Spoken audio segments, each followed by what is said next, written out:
आज मैं बोर होते होते प्ले स्टोर में कोई अच्छी सी गेम ढूंढ रहा था तो मेरी नजर मर्ज मैटर्स पर पड़ी। पहले तो मुझे ये गेम समझ नहीं आई, बट जैसे जैसे खेलता गया मुझे काफी इंटरेस्ट आने लगा और मैं काफी टाइम तक खेलता रहा। ये गेम काफी मजेदार है। इसमें आपको पजल खेल के टूल्स कलेक्ट करने होते हैं। उसमें टूल्स को आप मर्ज करके बेटर टूल बना सकते हो। उन टूल से आपको घर रिबिल्ड करना होगा, धीरे धीरे आपको मिशंस कर करके रिबिल्ड करना होगा। प्लस जो आपके गेस्ट होंगे उनको भी अच्छे से रखना होगा। आप मेरे स्क्रीन पे देख सकते हो मैं काफी खेलते जा रहा हूँ और टूल्स इकट्ठा करके उसको मर्ज कर रहा हूँ, तो जिससे मेरे को बोनस रिवॉर्ड मिल रहा है। इसमें आपको डेली बोनस पिन मिलेगा जिससे आप डायमंड्स जैसी चीज को जीत सकते हो। इसमें आपको टूल से घर को अच्छे से क्लीन भी करना होता है। इसमें एक डायरी भी दी गई है, इसमें आपके मिशंस के बारे में लिखा जाता है। इसमें स्टार्टर पैक भी है जिसे आप खरीद सकते हो, जिस पैक्स में आपको डायमंड्स एक्सेट्रा आइटम्स दिए गए प्राइस से खरीद सकते हो। सो काफी अच्छी गेम है, इसे आप लोग भी खेल सकते हो। और अगर आपके घर पे कोई किड्स है, खास करके अगर वो गर्ल है, आपकी छोटी बहन कोई भी, तो उन सब के लिए गेम काफी बेस्ट और अट्रैक्टिव है। और प्ले स्टोर पे इसके 1 मिलियन से भी ज्यादा डाउनलोड है। तो जाओ, लिंक आपको डिस्क्रिप्शन बॉक्स में मिल जाएगा, वहां से आप जाके मर्ज मैटर्स को डाउनलोड करो और पिन कमेंट में भी आपको इसका लिंक मिल जाएगा। So go and download merge matters.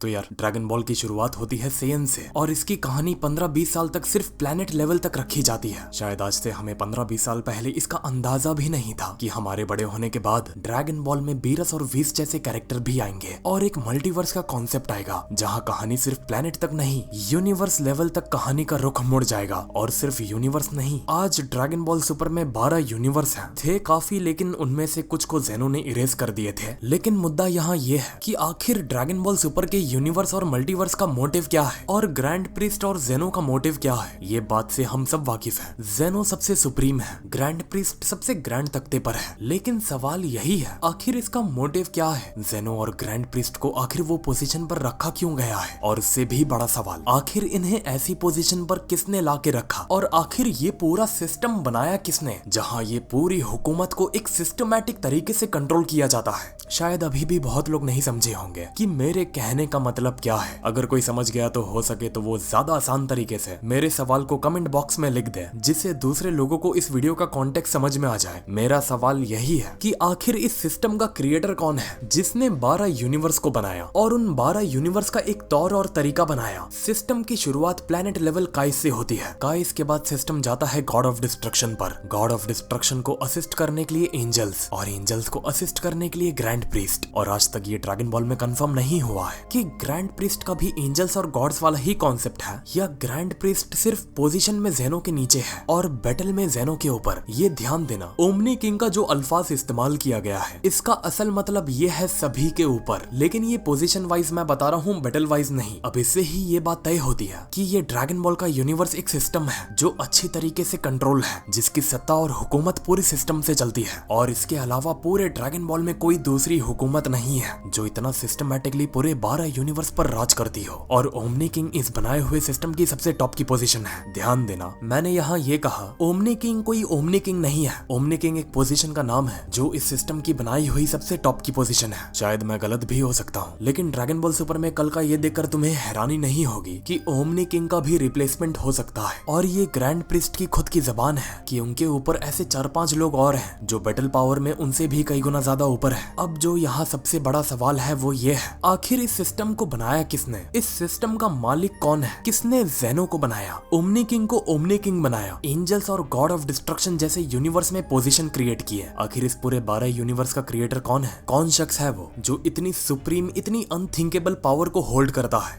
सच मानो अगर ऐसा कोई कैरेक्टर असलियत में एग्जिस्ट करता होगा जिसका ये पूरा बनाया हुआ सिस्टम होगा, तो ग्रैंड प्रीस्ट, जेनो, वीस, गोकू उसके लिए पैर की धूल के बराबर भी नहीं होंगे। अगर 100 ग्रैंड प्रीस्ट, 1000 गोकू और 10,000 वीस भी उस कैरेक्टर और उस पर्सनालिटी का अगर सामना कर जाए, तो वो शख्स सिर्फ सोच के 100 ग्रैंड प्रीस्ट, 1000 गोकू और 10,000 वीस का वजूद खत्म करके रख डाले, तो सोचो उस शख्स का बैटल पावर कहाँ पे होगा। और अभी गोकू कहाँ पर है। अब तुम्हें वो अंदर से फीलिंग आ रही है ना कि भाई अल्ट्रा इंस्टिंक्ट तो रियली काफी वीक है, गॉड ऑफ डिस्ट्रक्शन वगैरह तो इस पावर लेवल के सामने काफी मामूली से है। अगर हम एक ऐसी पावर लेवल की बात कर रहे हैं जो सभी का और सबका क्रिएटर है, तो आज तक इसका साफ जवाब तो नहीं मिला है। लेकिन लेकिन ऑफिशियली ड्रैगन बॉल सुपर में ही इस सवाल का जवाब रखा हुआ है। हम सब जानते हैं ड्रैगन बॉल सुपर में आज के वक्त में सबसे सीक्रेट कोई चीज है, वो जेनो, विश और ग्रैंड प्रीस्ट नहीं है। उससे भी सीक्रेट चीज है तो सुपर ड्रैगन बॉल, जिसकी विश की कोई लिमिट नहीं है, कोई कंडीशंस नहीं है। तो इससे होती दो चीज है, ये सुपर ड्रैगन बॉल एक हिसाब से बहुत अच्छे भी है और यूनिवर्स के लिए सबसे बड़ा एक थ्रेट भी है, खास करके जमासू जैसे शख्स ने जब उन ड्रैगन बॉल का इस्तेमाल किया था। लेकिन जमासू में शायद दिमाग था या नहीं था कि बंदे को ये पता नहीं था कि इस ड्रैगन बॉल की कोई लिमिट नहीं है। हमने अभी तक ये देखा हर ड्रैगन बॉल की अपनी अपनी लिमिट्स होती हैं और अपनी अपनी कंडीशंस होती हैं, लेकिन सुपर ड्रैगन बॉल के मामले में कोई कंडीशंस और लिमिट्स नहीं आती। सुपर ड्रैगन बॉल ऐसी चीज है जिस पे कोई सवाल नहीं खड़ा कर सकता। उसकी कैपेबिलिटी अनक्वेश्चनेबल है और उसकी पावर्स पर भी कोई सवाल नहीं कर सकता। एक शख्स ने बहुत अच्छी तरीके से सुपर ड्रैगन बॉल को डिफाइन किया है कि एक नॉर्मल, इमॉर्टल और मॉर्टल इस कैपेबल बना ही नहीं है जो ये सोच भी पाए कि आखिर सुपर ड्रैगन बॉल की लिमिट्स कहाँ जाके खत्म होती है। In short, super dragon ball को डिफाइन कर पाना, उसके लिमिट्स को समझ पाना, ये अभी तक किसी की बस की बात नहीं है। लेकिन एक शख्स है जो सुपर ड्रैगन बॉल की लिमिट्स को बहुत अच्छे से जानता है और जो खुद क्रिएटर है उन सुपर ड्रैगन बॉल्स का, जिसने खुद ये पावर सुपर ड्रैगन बॉल और डिवाइन शिनरॉन को ग्रांट किया है कि ये पूरे 12 यूनिवर्स के सिस्टम में एक divine, one of the most supreme, जिसकी लिमिट्स तुम सोच भी नहीं सकते,